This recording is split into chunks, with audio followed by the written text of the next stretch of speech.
Hi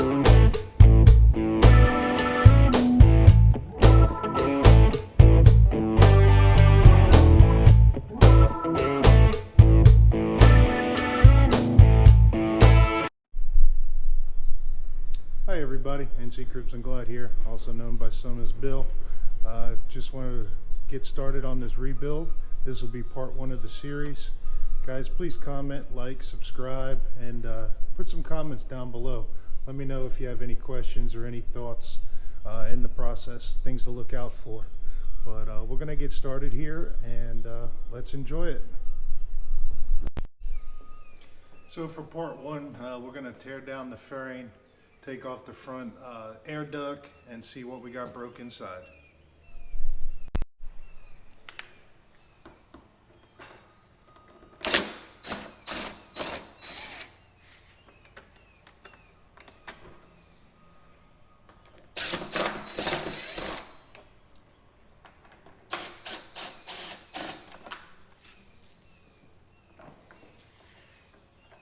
Yes, I am using my DeWalt drill just because of the fact that most of this is broke, so I don't have to worry about it.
Don't know if you guys can hear in the background, but obviously the neighbors are doing some major construction and the birds are annoying.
first broken off part.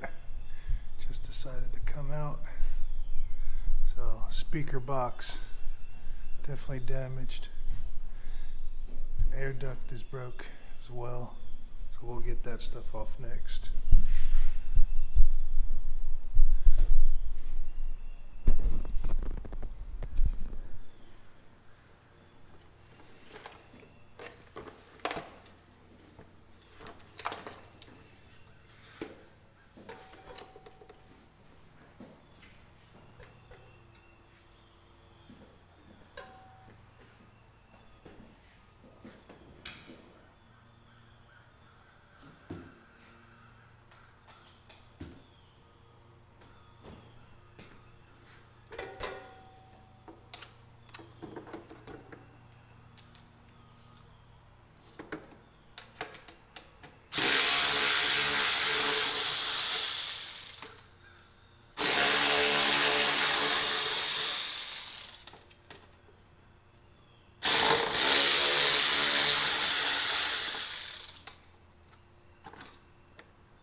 Oops. I may have dropped that.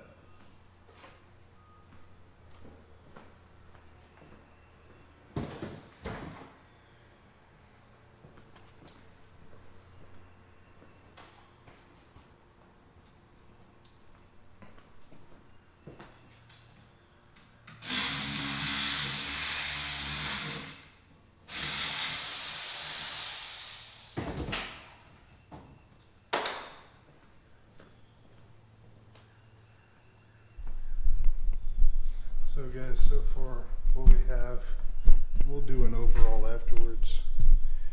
Speaker definitely damaged, a little bent. Speaker box is broken. As you can see, there is some wet mud still in there. It's due to the fact that the screws came loose on the brake caliper or brake master cylinder and leaked a little bit. Cowling's in pretty good shape, other than one broken clip right here, which is similar to that one. Everything else looks good. Of course, the scuff's outside.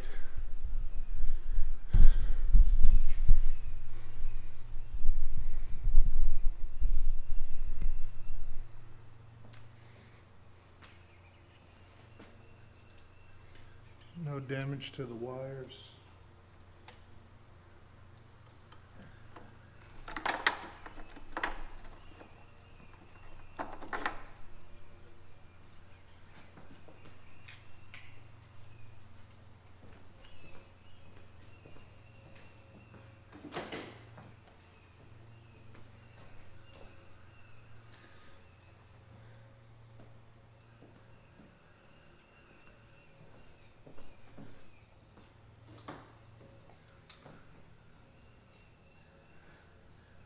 Take the headlight out and make it a little bit easier. So guys, if you like this format, the way it's being recorded, please let me know. If not, we can change things up as we need to.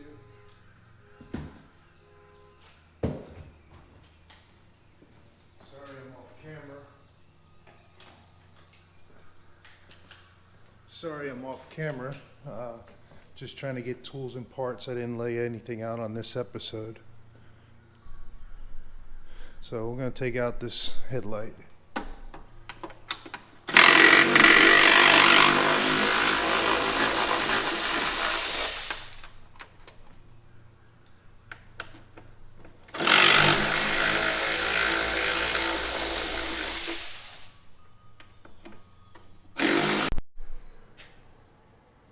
Alright everyone, so what I'm going to do now is I'm going to take off the rest of the parts that are broken here for the glove compartment as well as the air duct.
Air duct's not too damaged.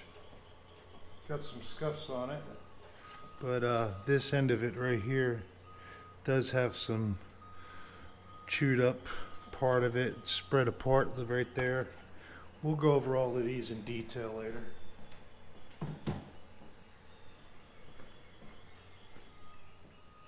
What I'm seeing now that the radio bracket is definitely bent. Have some tabs here.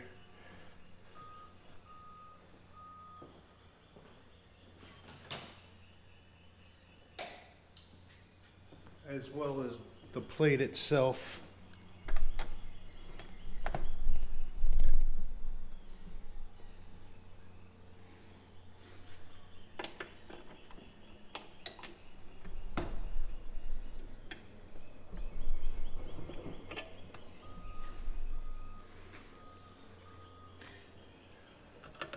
Honestly, if I had a new one to compare it to, it's probably fixable, but we're just going to replace it for the little bit of money that it cost.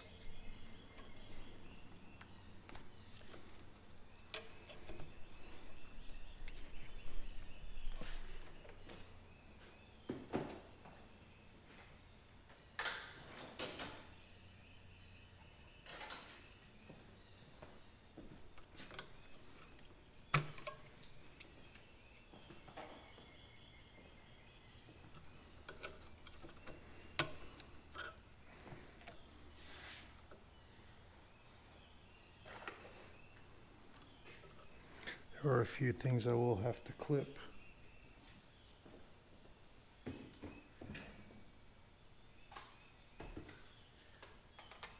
With zip ties to get it apart.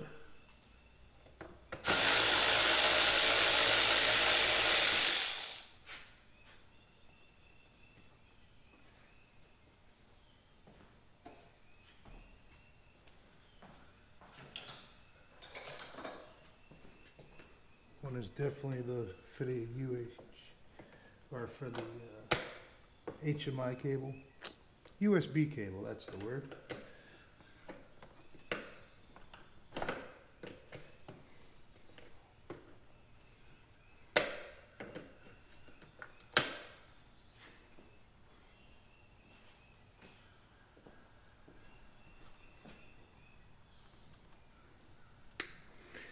Good thing about recording all of this is when I go to put it back together, I'll know where everything goes.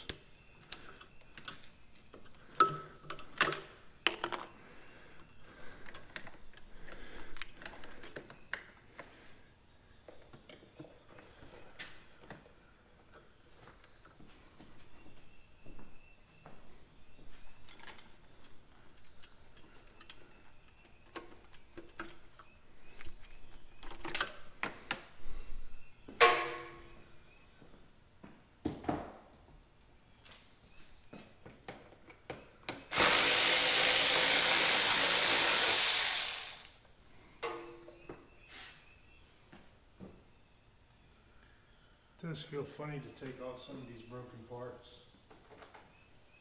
However, don't know where it all goes yet, so.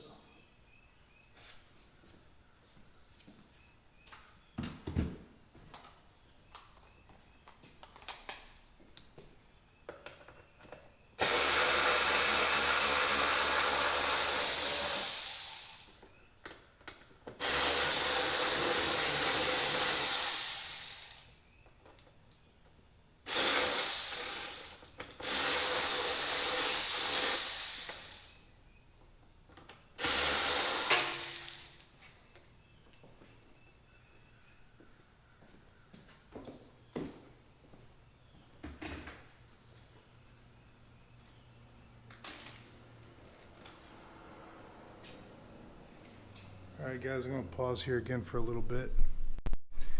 Alright, so off camera guys, I wound up taking out the last bolt right here and the 4 bolts for the glove box to get that off.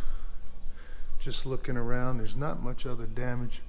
Doesn't look like we got any major bending or anything afterwards on the radio bracket, except for on that one side right here.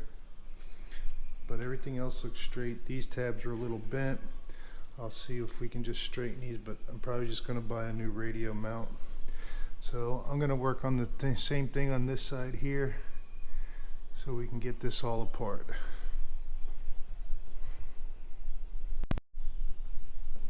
Alright guys, I'm going to take off the other side now that's not broken.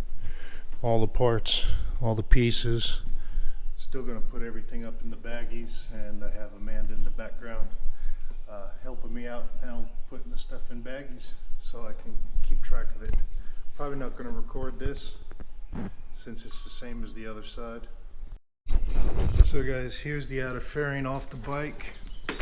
As you can see, still have this side glove box control or mechanism connected, as well as the other support piece. My gauges are still in. Voltage gauge is broken, fuel gauge is good. So what I'm going to do is I'm just going to strip this down and go from there. Looking at the main bracket, it looks like nothing bent. It all looks straight. There's no broken paint. The tabs aren't bent. So I don't think I'm going to have to replace it. Let me know what you guys think. Do have some scratching on the cover, which that's no problem. And I will probably be changing this top support just because it's so cheap.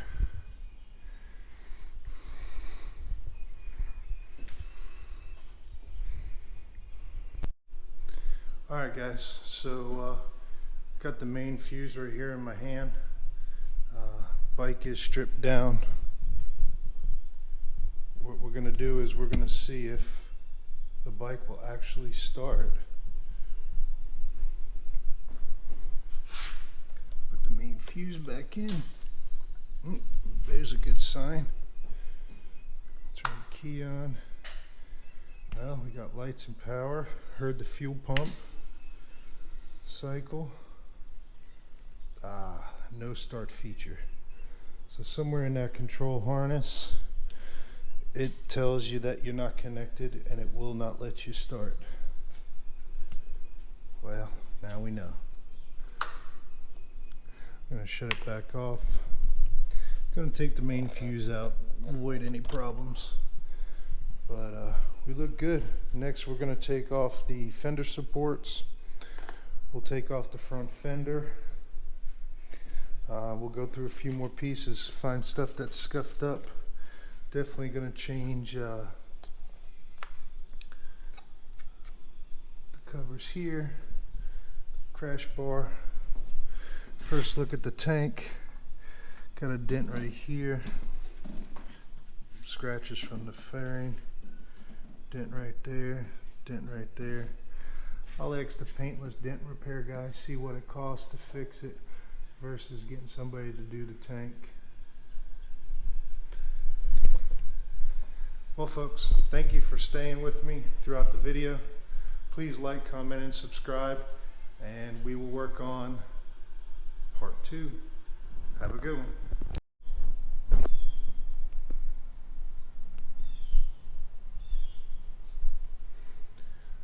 So quick wrap up guys, real quick, just did some more inspection on the bike, and the front mount does have a bend or a twist to it. I am going to replace it for the few dollars that it takes.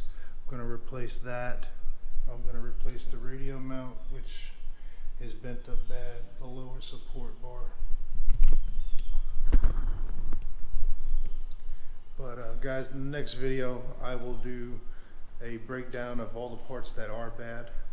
I will also do the rear fender support removal, as well as some other items.